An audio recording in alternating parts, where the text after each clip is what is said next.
Hello everyone. मागील व्हिडिओमध्ये आपल्या प्रॉपर्टीज ऑफ डेफिनाइट इंटिग्रल्स हे पाहून झाले होते आणि त्याच्यावर बेस्ड आपण 4 एक्झाम्पल्स पाहिले होते. सो आजच्या व्हिडिओमध्ये आपण त्याच्या पुढचे एक्झाम्पल्स बघणार आहोत आणि त्याच्यामध्येच ऍप्लिकेशन ऑफ डेफिनाइट इंटिग्रल ते पण आज आपण बघणार आहोत. सो सुरुवात करूया.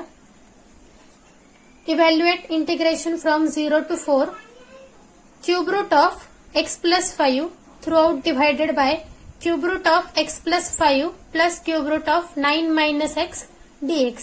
सो तर हा जो प्रॉब्लेम आहे तो आपल्याला सॉल्व्ह करायचा आहे. जे काही प्रॉपर्टीज पाहिलेत आपण डेफिनेट इंटिग्रल्सच्या त्याचा यूज करून. सो बघूया solution. Let capital I is equal to integration from 0 to 4 cube root of x plus 5 throughout divided by cube root of x plus 5 plus cube root of 9 minus x dx. याला आपण equation number 1 denote करणार आहोत. आता या ठिकाणी जी property दिली आहे ती प्रॉपर्टी यूज करणार आहोत, कारण या ठिकाणी लिमिट जे आहेत ते 0 to 4 आहे, म्हणजे 0 to a या फॉर्म मध्ये आहेत आणि यांची जर ऍडिशन करून आपण याच्यामध्ये सबस्टिट्यूट केलं तर आपल्याला जे काही डिनॉमिनेटरला जे फंक्शन आहे तर न्यूमरेटरला पण आपल्याला 2 इक्वेशन मध्ये ते फंक्शन मिळेल. ऍडिशन केली तर सेम होतील आणि देन आपण त्यांना कॅन्सल करून सिम्प्लिफाय करू. सो आधी ती प्रॉपर्टी बघूया. That is integration from 0 to a f of x dx is equal to integration from 0 to a f of a minus x dx. So आता जिथे कुठे आपला x आहे त्या ठिकाणी आपण त्याला रिप्लेस करणार आहोत a मायनस x ने. सो या एक्झाम्पल मध्ये a ची व्हॅल्यू आहे 4.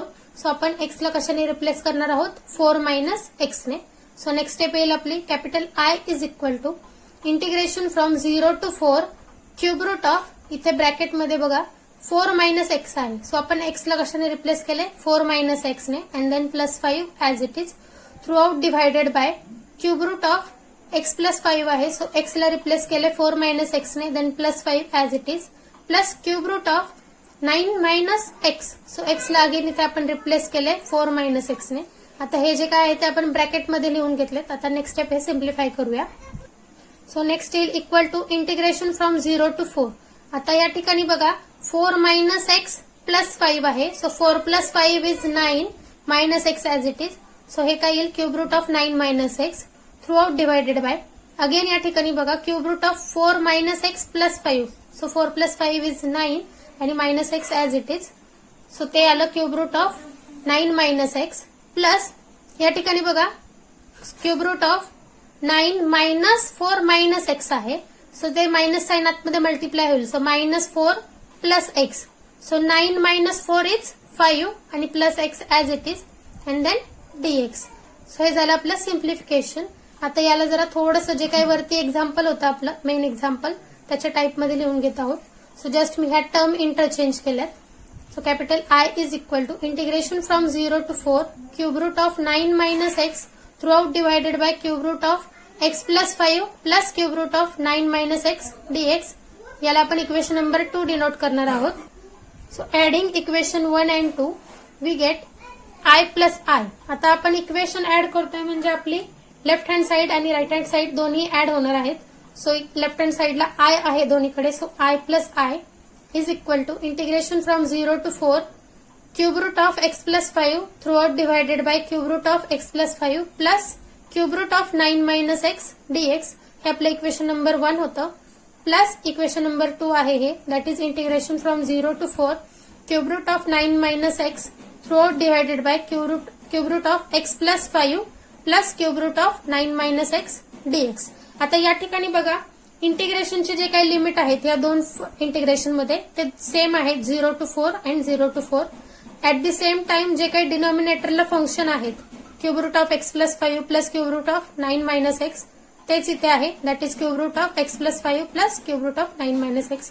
सो डिनॉमिनेटर सेम आहे. सो सेम त्या दोघांचे आपण ऍडिशन करणार आहोत. आता इंटिग्रेशनचे लिमिट सेम असल्यामुळे आपण इथे ऍडिशन करत आहोत.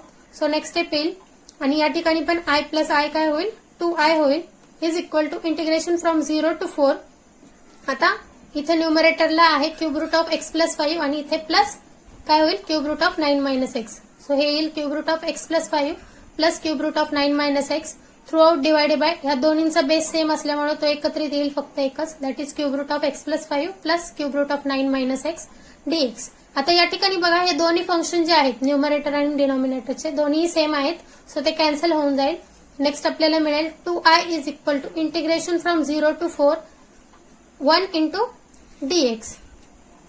सो या ठिकाणी 2i is equal to integration of 1 that is x आणि इथे आपण स्क्वेअर ब्रॅकेटमध्ये इथे लोअर लिमिट दॅट इज 0 आणि या ठिकाणी वरती अप्पर लिमिट दॅट इज 4 हे लिहून घेतलेत. आता नेक्स्ट स्टेप काय असणार आहे आपली की हे लिमिट आपण या फंक्शन मध्ये पुट करणार आहोत. सो इज इक्वल टू इथे x असल्यामुळे फक्त काय येईल 4 पहिली व्हॅल्यू येईल अप्पर लिमिट पुट केल्यावरती आणि मायनस लोअर लिमिट पुट केल्यावरती x च्या जागी 0 येईल. हा 2i जो आहे तो ऍज इट इज राहणार आहे. नेक्स्ट स्टेप येईल 2i is equal to 4 therefore i is equal to 4/2 that is 2. So हे झालं आपला फायनल आन्सर या एक्झाम्पलचं. Evaluate integration from 0 to pi/2 log of sin x dx. हा आपला गिवन प्रॉब्लेम आहे. बघूया याचं solution. Solution let capital I is equal to integration from 0 to pi/2 log of sin x dx. याला आपण equation number 1 denote करत आहोत. So आता आपल्याकडे ही प्रॉपर्टी आहे integration from 0 to a f of x dx is equal to integration from 0 to a f of a minus x dx. So ही property आपण याच्यासाठी यूज करणार आहोत. सो या ठिकाणी a ची व्हॅल्यू आहे pi/2. सो आपण आता x ला कशाने रिप्लेस करणार आहोत pi/2 मायनस x ने. सो नेक्स्ट स्टेप येईल आपली capital I is equal to integration from 0 to pi/2 log of इथे ब्रॅकेटमध्ये sine of pi/2 minus x हे ब्रॅकेट कम्प्लिटेड देन हे ब्रॅकेट कम्प्लीट आणि देन dx. सो आपण ह्या इक्वेशन मध्ये x जो काय होता त्याला कशाने रिप्लेस केलेला आहे pi/2 मायनस x ने. ही प्रॉपर्टी यूज करू. सो बघा या ठिकाणी आहे sine of pi/2 minus x. So हे जे काय आहे ते साइन ऑफ a मायनस b ह्या फॉर्म मध्ये आहे. सो हे जो कंपाऊंड अँगलचा फॉर्म्युला काय आहे आपला that is sine of a into cos b minus cos of a into sine b. So आता हा जो काही फॉर्म्युला आहे तो याच्यासाठी यूज करतोय आपण. सो इथे आपला a आहे pi/2 आणि x जो आहे तो आपला b आहे. सो आपल्याला मिळेल is equal to integration from 0 to pi/2 as it is log of इथे स्क्वेअर ब्रॅकेटमध्ये येईल. आता आपण याचं एक्सपान्शन आहे ते इथे लिहित आहोत that is sign pi/2 into cos x minus cos pi/2 into sine x. हे जे काही एक्सपान्शन आहे ते आपण ह्या फॉर्म्युल्याचा यूज करून लिहिलं आहे. आता याच्या पुढे साइन pi/2 याची व्हॅल्यू येते 1 आणि कॉस एक्स जो आहे तो ऍज इट इज राहील. त्यानंतर इथे बघा कॉस pi/2 त्याची व्हॅल्यू येते 0 आणि देन साइन एक्स जो आहे तो ऍज इट इज राहील. सो नेक्स्ट स्टेप येईल equal to integration from 0 to pi/2 log of square ब्रॅकेटमध्ये साइन pi/2 ची व्हॅल्यू 1 आली into cos x as it is minus cos pi/2 ची व्हॅल्यू जी आहे ती 0 येते आणि into sine x as it is. हे square bracket completed and then dx. So आता या ठिकाणी आपण काय केलं की इथे sine of pi/2 minus x होता. सो इथे दोन अँगलचं सबट्रॅक्शन असल्यामुळे आपण कंपाऊंड अँगलचा तो फॉर्म्युला यूज केला. याला सिम्प्लिफाय केलं. याच्यामध्ये पण ज्या अँगल्सच्या व्हॅल्यू आपल्याला माहिती आहेत त्याच्या व्हॅल्यूज आपण इथे सबस्टिट्यूट केल्या. सो हे थोडंसं सिम्प्लिफाय झालं. So capital I is equal to integration from 0 to pi/2 log of cos x dx. याला आपण इक्वेशन नंबर 2 डिनोट करणार आहोत. आता जी काय आपली प्रिव्हियस स्टेप होती त्याच्यामध्ये 1 into cos x minus 0 into sine x होता. सो तो 0 असल्यामुळे ती पूर्ण टर्म 0 होऊन जाईल. सो आपल्याकडे फक्त एवढं शिल्लक राहील. सो आता आपल्याला इक्वेशन नंबर 1 मिळालेला आहे 2 मिळालेला आहे. सो नेक्स्ट स्टेप आहे आपली adding equation 1 and 2. So equation 1 आणि 2 ला ऍड करा. सो लेफ्ट हँड साइड पण ऍड होईल आणि राईट हँड साइड पण. सो लेफ्ट हँड साइडला दोन्हीकडे I आहे. So I plus I is equal to integration from 0 to pi/2 log of sine x dx plus integration from 0 to pi/2 log of cos x dx. So हे जे काय आहे ते आपलं equation number 1 होतं आणि हे जे आहे ते इक्वेशन नंबर 2 आहे. आता या दोघांची ऍडिशन करतोय आपण. सो या ठिकाणी बघा लिमिट जे आहे ते 0 to pi/2 दोन्ही सेम आहे. सो या दोन फंक्शनची काय होणार आहे ऍडिशन होणार आहे. सो नेक्स्ट स्टेप येईल आता सेम इकडे I प्लस I आहे. सो हे काय होईल 2i होईल is equal to integration from 0 to pi/2 log of sine x plus log of cos x हे square bracket completed and then dx. आता या ठिकाणी बघा जर दोन फंक्शनची ऍडिशन असेल आणि त्यांचं कॉमन इंटिग्रेशन असेल तर आपण काय करतो त्या दोन फंक्शनचं सेपरेट इंटिग्रेशन घेतो जे की ह्या वरच्या स्टेपमध्ये घेतलं आहे. तर तीच स्टेप जी आहे ती आपण उलटी केलेली आहे की दोन फंक्शनचं सेपरेट इंटिग्रेशन दिलेलं आहे आणि त्यांचे लिमिट पण सेम आहेत. तर त्या केसमध्ये काय करू शकतो आपण त्या दोन फंक्शनची ऍडिशन करू शकतो. सो तिथे ऍडिशन केलेली आहे. सो या ठिकाणी बघा इंटिग्रेशन आहे 0 to pi/2 log of sine x plus log of cos x dx आहे. सो या ठिकाणी बघा log of m plus log of n ह्या टाईपमध्ये दोन लॉगॅरिदम आहेत. तर त्याचं जे सिम्प्लिफिकेशन होतं ते आहे आपला जो काही प्रॉडक्टचा रूल आहे लॉगॅरिदमचा, that is log of m into m. So दोन नंबरचं प्रॉडक्ट असेल लॉगच्या आतमध्ये तर ते log of m plus log of n असं लिहिता येतात. सो या ठिकाणी log of sine x plus log of cos x आहे. सो याला आपण ह्या फॉर्म्युल्यानुसार कसं लिहू शकतो, 2i is equal to integration from 0 to pi by 2 log of sine x into cos x and dx. ठीक आहे. सो हे जे काय आहे ते या फॉर्म्युल्यानुसार अशा फॉर्ममध्ये रिड्यूस झालं. आता इथे बघा sign x into cos x आहे. सो आपल्याकडे साइन 2 थिटाचा फॉर्म्युला आहे, that is 2 sine theta into cos theta. So आता इथे आपल्याला तो फॉर्म्युला यूज करायचा आहे. त्याच्यासाठी आपल्याला इथे 2 पाहिजे म्हणून आपण ह्या इक्वेशनला काय करतोय 2 ने मल्टिप्लाय आणि डिवाइड करत आहोत. सो नेक्स्ट स्टेप येईल 2i is equal to integration from 0 to pi by 2 log of ब्रॅकेटमध्ये येईल 2 into sine x cos x through out divided by 2 dx. So आता नेक्स्ट स्टेपमध्ये काय होईल की 2 साइन एक्स कॉस एक्सला आपण कसं लिहिणार आहोत साइन 2x आणि through out divided by 2. So 2i is equal to integration from 0 to pi by 2 log of sine 2x upon 2 dx. ठीक आहे. आता या ठिकाणी काय झालं की आपण पहिल्यांदा काय केलं, जो प्रॉब्लेम सॉल्व्ह करायला सुरुवात केली त्याच्यात आपण इंटिग्रेशनची ती प्रॉपर्टी यूज केली. त्याच्यावरून इक्वेशन 1 आणि इक्वेशन 2 मिळवलं नंतर आणि मग त्या दोघांची ऍडिशन केली आहे. ऍडिशन केल्यानंतर आपण याला आता सिम्प्लिफाय करत आणलेलं आहे. जेवढं आपल्याला सिम्प्लिफाय होईल तेवढ्यापर्यंत. सो आता आपण ह्या स्टेपपर्यंत पोहोचलेलो आहोत. सो आता या केसमध्ये log of sine of 2x upon 2 आहे. सो अशा टाईपचं इंटिग्रेशन डायरेक्टली नाही फाइंड आउट करू शकत आपण. सो त्याच्यासाठी परत इथे लॉगची प्रॉपर्टी यूज करायची आहे. सो लॉगची प्रॉपर्टी आहे आपल्याकडे की log of m upon n असेल तर त्याला आपण कसं लिहू शकतो log of m minus log of n. So या ठिकाणी एम म्हणजेच आपला साइन 2x आहे आणि एन जो आहे तो 2 आहे. सो नेक्स्ट स्टेप येईल आपली is equal to integration from 0 to pi by 2 log of sine 2x minus log 2 हे square bracket completed and then dx. ठीक आहे. सो याच्यासाठी आपण हा रूल यूज केला आणि त्यानंतर ना हे सिम्प्लिफिकेशन आलंय. आता नेक्स्ट स्टेप काय आहे, हे जे काही इंटिग्रेशन आहे हे दोन फंक्शनची सबट्रॅक्शन यांचं कॉमन इंटिग्रेशन आहे. सो ते सेपरेट करून घेऊया. So 2i is equal to integration from 0 to pi by 2 log of sine 2x dx minus integration from 0 to pi by 2 log 2 dx. आता या ठिकाणी लॉग 2 जो आहे तो कॉन्स्टंट आहे. सो तो बाहेर येईल, पण आता ही पुढची स्टेप आपण नंतर न करून घेऊया. आता सगळ्यात आधी इथे बघा की integration from 0 to pi by 2 log of sine 2x dx आहे. सो आता हे जे आहे साइन 2x आहे म्हणजे हे कंपोजिट फंक्शन आलं ट्रिग्नोमेट्रिक फंक्शनचं. मग त्या केसमध्ये हे इंटिग्रेशन सॉल्व्ह करण्यासाठी आपण काय करतो सबस्टिट्यूशन मेथड यूज करतो. सो आता या ठिकाणी आपण सबस्टिट्यूशन मेथड यूज करणार आहोत. So consider integration from 0 to pi by 2 log of sine 2x dx. याला आपण इक्वेशन नंबर 3 डिनोट करत आहोत.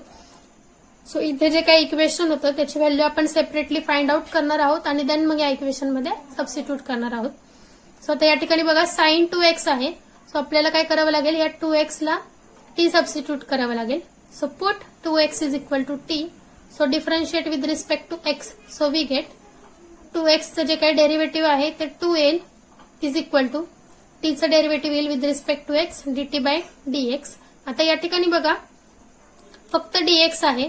सो आपल्याला हा dx पलीकडे शिफ्ट करावा लागेल. हा जो 2 आहे तो इकडे येऊन डिवाइड होईल. So dx is equal to dt by 2.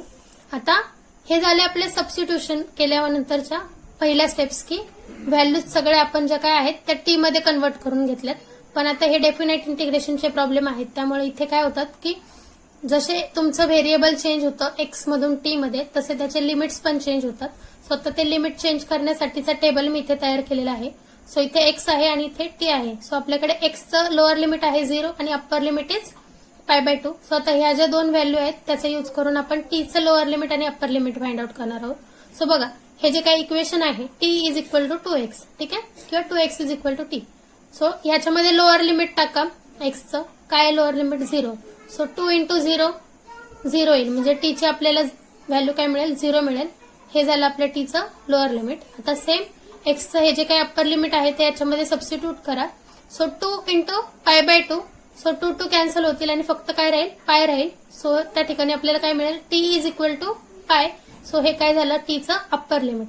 So अशा पद्धतीने आपण एक्सचे जे काही लिमिट होते ते कन्वर्ट करून घेतलेले आहेत टी मध्ये. So equation 3 becomes. सो ते काय आपण सबस्टिट्यूशन केलते, जे काही लिमिट फाइंड आउट केलते टीचे, ते सगळ्यांचा यूज करून आपण इक्वेशन 3 ला परत एकदा लिहिणार आहोत. That is 1/2 into integration from 0 to pi log of sine t dt. ठीक आहे. सो आपला integration from 0 to π/2 log of sine 2x dx हा जो काही प्रॉब्लेम होता तो याच्यामध्ये रिड्यूस झालेला आहे. That is 1/2 into integration from 0 to pi log of sine t dt मध्ये. आता आपल्याकडे ही एक प्रॉपर्टी आहे, तिचा यूज आपण इथे करणार आहोत. सो आता ही प्रॉपर्टी यूज करण्याचं रिझन हेच आहे की हा जो प्रॉब्लेम आहे त्याला आपल्याला काहीतरी करून आपला जो काही ओरिजिनल फंक्शन आहे आय त्या फॉर्म मध्ये न्यायचे. That is log of sine x डीएक्सच्या फॉर्म मध्ये. आणि जे काही लिमिट होते ते 0 टू π/2 होते त्याच्यामध्ये, बरोबर, आणि ते पाय आहे. सो हे रिड्यूस करण्यासाठी ही प्रॉपर्टी यूज केली आहे. सो ती प्रॉपर्टी आहे integration from 0 to 2a f of x dx is equal to integration from 0 to a f of x dx plus integration from 0 to a f of 2a minus x dx. ठीक आहे. So आता या ठिकाणी बघा, हे जे काही limit आहे ते पाय आहे. जर मी याला 2 ने मल्टिप्लाय आणि डिव्हाइड केलं तर काय होईल, 2π/2. त्यालाच मी 2 इंटू π/2 असं लिहू शकते. म्हणजेच माझं ए जे आहे तो π/2 असणार आहे आणि इथे 2 असेल. सो हे जे काय आहे पाय त्याला 2a च्या फॉर्म मध्ये घेतलं तर इथे काय होईल, 0 to π/2 log of sine t dt. ठीक आहे. थोड्या वेळासाठी आता टी मध्येच असेल. So log of sine t dt होईल आणि प्लस हे पण काय होईल, 0 टू π/2 एफ ऑफ जे काही फंक्शन आहे ते 2a मायनस एक्स या फॉर्म मध्ये जाईल आणि 10 dx असेल. सो आपल्याला काय करायचंय, हे जे लिमिट होतं 0 टू पाय ते कन्वर्ट करायचं होतं 0 टू π/2 मध्ये, कारण आपला ओरिजिनल प्रॉब्लेम जो आहे तो इंटिग्रेशनचा 0 टू π/2 मध्ये आहे. सो हे कन्व्हर्जन करण्यासाठी आपण या स्टेप्स घेतल्या आहेत. सो आता या ठिकाणी बघा की इथे डायरेक्टली तुम्हाला म्हटलंय की नोट डाऊन की हे जे आहे integration from 0 to a f of 2a minus x dx is equal to काय येतं आपल्याला, 0 to integration from 0 to a f of x dx.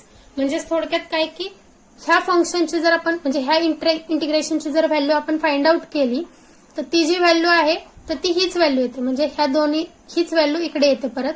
म्हणजे ह्याची जर व्हॅल्यू आपण फाइंड आउट केली तर ती किती असणार आहे, 2 times integration from 0 to a f of x dx. ठीक आहे. सो आता हे इथे डायरेक्टली म्हटलं होतं की ही व्हॅल्यू येते. सो आता आपण चेक करतो या ठिकाणी की ऍक्च्युली की 2a मायनस एक्स हे जर टाकलं आपण एक्सच्या जागी आणि हे इंटिग्रेशन फाइंड आउट केलं तर हीच व्हॅल्यू येते का, तर ते आधी चेक करतोय आपण आणि हे व्हेरीफाय झाल्यानंतरच आपण याचा यूज करणार आहोत. आणि मग डायरेक्टली आपण integration from 0 to 2a f of x dx ला is equal to 2 into integration from 0 to a f of x dx असं लिहिणार आहोत. कारण हीच व्हॅल्यू जी आहे ती परत याची मिळणार आहे. सो ही व्हॅल्यू 2 वेळा रिपीट होईल म्हणून 2 इंटू हे सगळं येईल. सो आता बघूया हे चेक करून की हे दोन्ही सेम येतात का. सो इथे कन्सिडर केलंय 0 to π/2 log of sine of, इथे ब्रॅकेटमध्ये 2x होता आपला, बरोबर, सॉरी 2a मायनस एक्स होता. सो 2 इंटू a आहे आपला π/2 आणि मायनस आता इथे x नाहीये तर t आहे आणि इंटू dt आहे. सो आता बघा हा 2 2 कॅन्सल होऊन जाईल. सो नेक्स्ट स्टेप येईल आपली is equal to integration from 0 to π/2 log of sine of pi minus t and then dt. So आता या ठिकाणी बघा sine of pi minus t आहे. सो आपल्याकडे याचा डायरेक्टली फॉर्म्युला आहे that is sine of pi minus theta जो आहे तो साइन थिटाच येतो. सो त्याचा यूज करणार आहोत आपण इथे. So is equal to integration from 0 to π/2 log of sine t dt. ठीक आहे. सो हे जे आहे sine of pi minus t तो आपल्याला साइन टी मिळाले या ठिकाणी. म्हणजे जो काय हा ओरिजिनल प्रॉब्लेम आपण घेतला होता इथून सुरुवात केली ती integration from 0 to a f of x dx, तर तोच आपल्याला इथे मिळालेला आहे. त्याच्यामुळे आपण काय करणार आहोत, हे जे काय आहे integration from 0 to π/2 log of sine x dx हे इक्वेशन नंबर 1 मधून आपल्याला हा जो आहे ओरिजिनल प्रॉब्लेम आपला तो इथे मिळालाय. फक्त कुठल्या व्हेरिएबल मध्ये मिळालाय, टी मध्ये मिळालाय. सो याचा यूज करणार आहोत आपण. म्हणजे आपलं हे जे काय होतं इथे की integration from 0 to a f of 2a minus x dx हा जो आहे तो आपल्याला same 0 to a f of x dxच मिळालाय. म्हणून आपण जे काही वरती प्रॉपर्टी घेतली होती integration from 0 to 2a f of x dx याला आपण आता डायरेक्टली काय लिहिणार आहोत, सो नेक्स्ट स्टेप येतील आपल्या. So we have 2i is equal to integration from 0 to pi by 2 log of sin 2x dx minus integration from 0 to pi by 2 log 2 dx. हे जे इक्वेशन आहे ते मी परत एकदा लिहिलं आहे या ठिकाणी आणि आपण याला सिम्प्लिफाय करून त्याची व्हॅल्यू फाइंड आउट केली. सो ती व्हॅल्यू आहे integration from 0 to pi by 2 log of sine t dt minus integration from 0 to pi by 2 log 2 dx. So ही टर्म ऍज इट इज राहील आणि ही जी टर्म आहे ती आतापर्यंत आपण जेवढे काही कॅल्क्युलेशन्स केलेत त्याच्यावरून ही रिड्यूस झाली आहे. सो आता ही जी काही व्हॅल्यू आहे तर या ठिकाणी बघा आपण अजून एक प्रॉपर्टी बघितली होती डेफिनेट इंटिग्रलची की integration from a to b f of x dx is equal to integration from a to b f of t dt. So variable जे आहेत ते चेंज झाले तुमच्या फंक्शन मधले तरी काही फरक पडत नाही, तुमच्या व्हॅल्यूज सेम असतात जर तुमचे लिमिट सेम असतील. सो हा जो प्रॉब्लेम आहे तो आपला ओरिजिनल प्रॉब्लेमशी फक्त तिथे x आहे आणि या ठिकाणी t आहे, कारण आपला ओरिजिनल प्रॉब्लेम जो होता तो होता integration from 0 to pi by 2 log of sine x dx होता. ठीक आहे, आणि या ठिकाणी काय आहे फक्त log of sine t dt आहे. लिमिट पण सेम आहेत त्यामुळे आपण याच्या जागी काय लिहू शकतो डायरेक्टली i लिहू शकतो आणि मायनस हा जो लॉग टू आहे इंटिग्रेशनच्या आतमधला कॉन्स्टंट तो बाहेर येईल आणि इंटिग्रेशन कोणाचं येईल फक्त 0 टू पाय बाय 2 dx चं. हा 2i ऍज इट इज. आता नेक्स्ट काय होईल, हा जो i आहे तो इकडे येऊन सबट्रॅक्ट होईल आणि आपल्याकडे राहील minus log 2 into integration from 0 to pi by 2 dx. So आपल्याला मिळेल 2i is equal to i is equal to minus log 2 आणि आपण इंटिग्रेशन फाइंड आउट करून घेतलं. सो वनचं इंटिग्रेशन येईल x आणि इथे लिमिट सबस्टिट्यूट केलेत. Upper lower limit is 0 and upper limit is pi by 2. So आता ते लिमिट सबस्टिट्यूट करा त्या ठिकाणी. या ठिकाणी सबट्रॅक्शन होईल 2i मायनस i is i is equal to minus log 2 as it is. इथे ब्रॅकेटमध्ये एक्सच्या जागी अप्पर लिमिट सबस्टिट्यूट करा दॅट इज पाय बाय 2 आणि lower limit that is minus 0. So finally we get capital I is equal to minus log 2 into pi by 2. So हे झाले एक्झाम्पलचं final answer. Evaluate integration from 0 to pi by 2 sin x minus cos x throughout divided by 1 plus sin x into cos x dx. So आता हा problem consider करतोय आपण. So बघूया याचं solution. Let capital I is equal to integration from 0 to pi by 2 sin x minus cos x throughout divided by 1 plus sin x into cos x dx. याला आपण equation number 1 denote करणार आहोत. आता या ठिकाणी आपण परत तीच प्रॉपर्टी यूज करत आहोत that is integration from 0 to a f of x dx is equal to integration from 0 to a f of a minus x dx. So आता या ठिकाणी a जो आहे तो आपला पाय बाय 2 आहे. सो आपला x कशाने रिप्लेस होईल पाय बाय 2 मायनस x ने. सो नेक्स्ट स्टेप असेल आपली capital I is equal to integration from 0 to pi by 2 sine of pi by 2 minus x minus cos of pi by 2 minus x through out divided by 1 plus sine of pi by 2 minus x into cos of pi by 2 minus x and then dx. So आता या ठिकाणी जे result आपल्याला माहिती आहेत त्याचे use करणार आहोत. सो आपल्याला माहिती आहे sine of pi by 2 minus x is equal to cos x आणि cos of pi by 2 minus x is sine x. So या दोन रिझल्टचा यूज करणार आहोत आणि आपल्याला मिळेल capital I is equal to integration from 0 to pi by 2 cos x minus sine x through out divided by 1 plus cos x into sine x dx. So आता याला थोडंसं व्यवस्थित लिहून घेऊया. सो नेक्स्ट स्टेप येईल capital I is equal to integration from 0 to pi by 2 cos x minus sine x through out divided by 1 plus sine x into cos x dx. याला आपण equation number 2 म्हणत आहोत. So आता बघा equation number 1 मध्ये जे होतं त्याच्यामध्ये डिनॉमिनेटरला 1 plus sine x into cos x होता आणि इथे पण 1 plus sine x into cos x आहे. दोघांचे लिमिट पण सेम आहे. सो आता आपण नेक्स्ट स्टेप आहे आपली adding equation 1 and 2. So equation add करूया. सो लेफ्ट हँड साइड पण ऍड होईल आपली that is I plus I is equal to integration from 0 to pi by 2 sine x minus cos x through out divided by 1 plus sine x into cos x dx plus integration from 0 to pi by 2 cos x minus sine x through out divided by 1 plus sine x into cos x dx. So हे जे काय आहे ते equation 1 आहे, हे equation 2 आहे. आता या ठिकाणी बघा लिमिट सेम आहेत इंटिग्रेशनचे, शिवाय डिनॉमिनेटरला सेम जे काही फंक्शन आहेत ते सेम आहेत. सो न्यूमरेटरचे ज्या फंक्शन आहेत त्यांची डायरेक्टली ऍडिशन होईल. सो नेक्स्ट आपल्याला मिळेल 2i is equal to integration from 0 to pi by 2 sin x minus cos x minus sin x throughout divided by 1 plus sin x into cos x. So आता या ठिकाणी बघा sin x minus sin x होते cancel होऊन जातील, minus cos x plus cos x cancel होतील, म्हणजे आपल्याला काय मिळेल इथे 0 मिळणार. सो नेक्स्ट इथे बघा 2i is equal to integration from 0 to pi by 2 0 dx. जसं की त्या दोन्ही टर्म कॅन्सल झाल्यामुळे 0 झाले पूर्ण टर्म त्या. सो आपल्याला 2i इज इक्वल टू काय मिळेल 0 मिळेल. Therefore i is equal to 0. So हे आपलं फायनल आन्सर झालं या एक्झाम्पलचं.